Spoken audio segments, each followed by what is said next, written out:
Baik, bismillahirrahmanirrahim. Assalamualaikum warahmatullahi wabarakatuh. Waalaikumsalam warahmatullahi wabarakatuh. Alhamdulillahirrabbilalamin.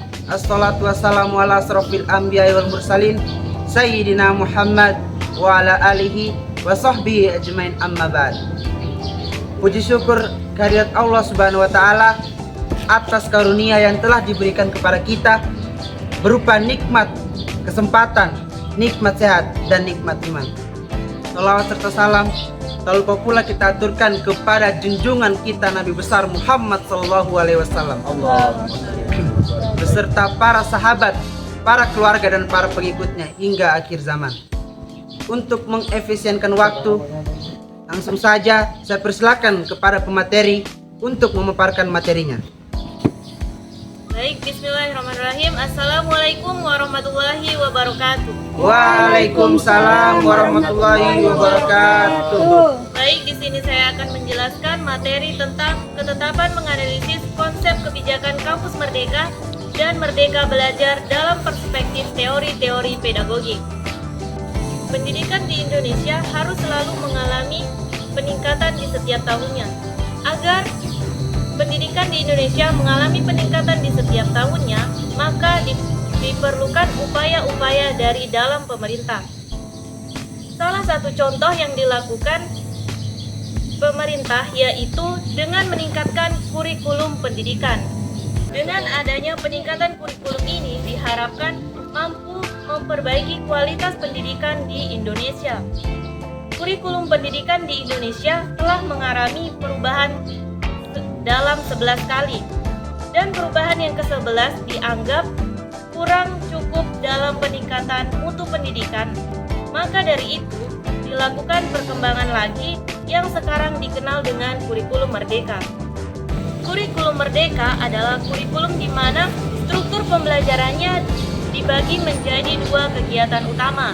Yang pertama yaitu pembelajaran intrakurikuler yang mengacu pada capaian pembelajaran yang harus dicapai oleh peserta didik pada setiap mata pelajaran. Dan yang kedua, proyek penguatan profil pelajar Pancasila yang mengacu pada standar kompetensi lulusan yang harus dimiliki peserta didik.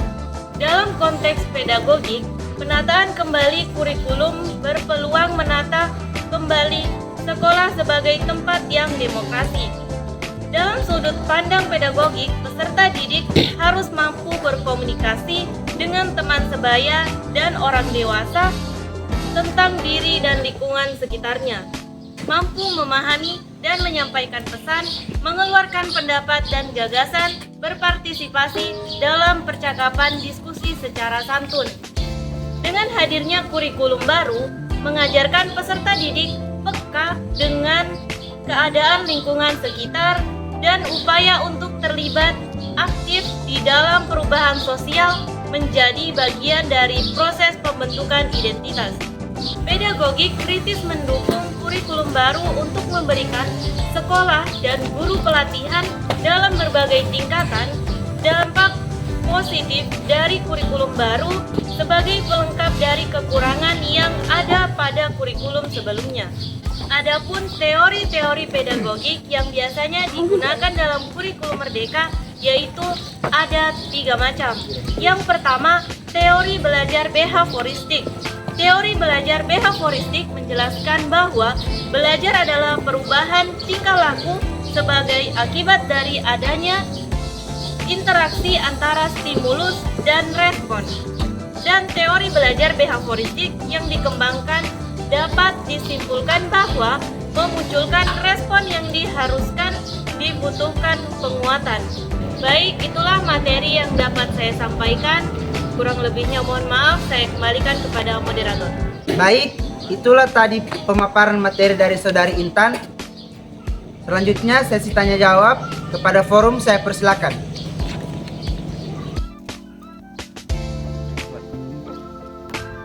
Assalamualaikum warahmatullahi wabarakatuh. Waalaikumsalam warahmatullahi wabarakatuh. Baiklah, saya akan bertanya kepada pemateri. Coba jelaskan mengapa kurikulum di Indonesia itu selalu berubah-ubah. Baik, saya akan mencoba menjawab pertanyaan dari saudara Ahnaf. kurikulum di Indonesia berubah-ubah karena mengikuti perkembangan zaman dan waktu ke waktu, terutama teknologi yang terjadi di Indonesia itu sendiri. Itulah tadi jawaban dari pemateri. Mungkin saya kembalikan ke forum. Bagaimana? Apakah ada yang menyanggah atau menambahkan? Baik, terima kasih. Jadi saya ingin menambahkan dari jawaban dari saudari Intan. Jadi kurikulum ini mengapa harus dirubah? Karena itu sesuai dengan keadaan zaman. Jadi kurikulum itu adalah sebagai fungsi pedoman kita untuk dalam pembelajaran.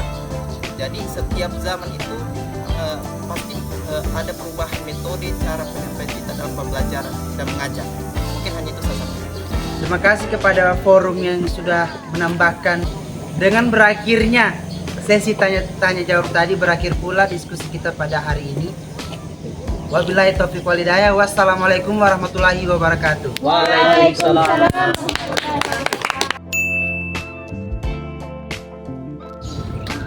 Ya, bismillahirrahmanirrahim. Assalamualaikum warahmatullahi wabarakatuh. Waalaikumsalam warahmatullahi wabarakatuh.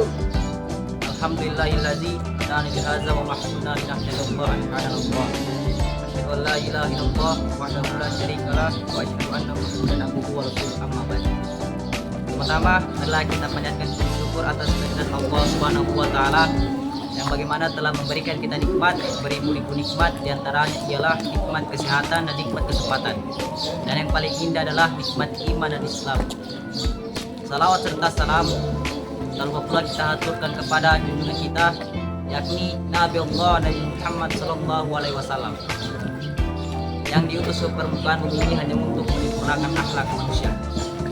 Ya, langsung saja untuk mengefisienkan waktu, untuk kepada pemateri memaparkan materinya. Baik, bismillah. Assalamualaikum warahmatullahi wabarakatuh. Waalaikumsalam warahmatullahi wabarakatuh. Alhamdulillah wa syukurillah wa la haula wa la quwwata illa billah, amma ba'd. Bersyukur kita kepada Allah Subhanahu wa taala dan berselawat kita kepada Nabi Muhammad sallallahu alaihi wasallam. Nah, baiklah, langsung saja pada kesempatan kali ini saya akan menjelaskan mengenai materi menganalisis konsep-konsep teori pedagogik dalam konteks pengembangan program studi pendidikan agama Islam. Secara kultural, pendidikan pada umumnya berada dalam lingkup peran, fungsi, dan tujuan yang tidak jauh berbeda. Semuanya hidup dalam upaya yang bermaksud mengangkat dan menegakkan martabat manusia melalui transmisi yang dimilikinya. Pendidikan memiliki posisi penting dalam kehidupan manusia. Pendidikan Islam sebagai lembaga pendidikan, pelayanan, dan bimbingan masyarakat serta lembaga perjuangan mempunyai tugas untuk mengantarkan menjadi manusia seutuhnya. Tentu, alat yang digunakan dalam mencapai tujuan ini yaitu kurikulum. Perkembangan kebijakan kurikulum selalu menjadi perhatian publik yang jika dibahas tidak ada habisnya. Karena kurikulum selalu berkembang yang harus relevan terhadap tuntutan dan kebutuhan masyarakat sebagai pengguna pendidikan itu secara langsung. Proses pendidikan dalam pembelajaran atau dalam kelas akan berjalan dengan lancar, kondusif, interaktif, dan yang menunjang lainnya apabila dilandasi dengan kurikulum yang baik dan benar.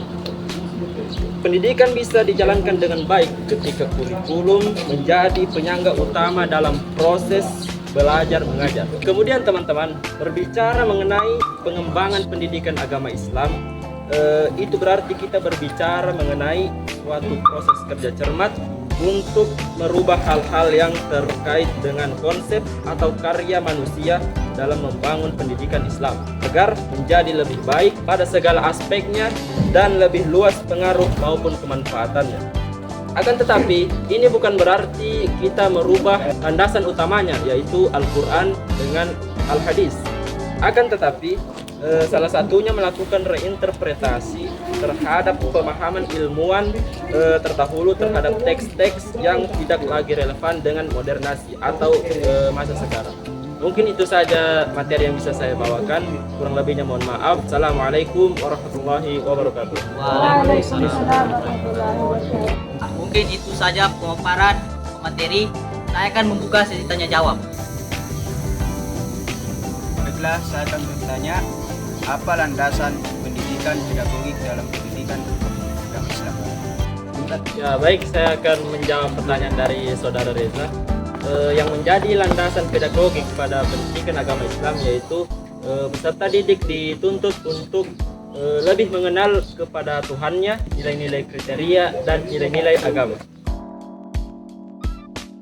Ya, mungkin itu jawaban dari pemateri. Mungkin di forum ada yang ingin menambahkan atau menyanggah, saya persilahkan. Baik, saya ingin menambahkan beberapa kalimat. Kan yang ditanyakan adalah pedoman. Jadi secara tidak langsung kita bertanya tentang landasan apa yang membuat kita belajar pedagogi dalam pengetahuan Islam. Nah, tidak jauh dan harus kita ketahui adalah Al-Quran dan Sunnah itu tersendiri.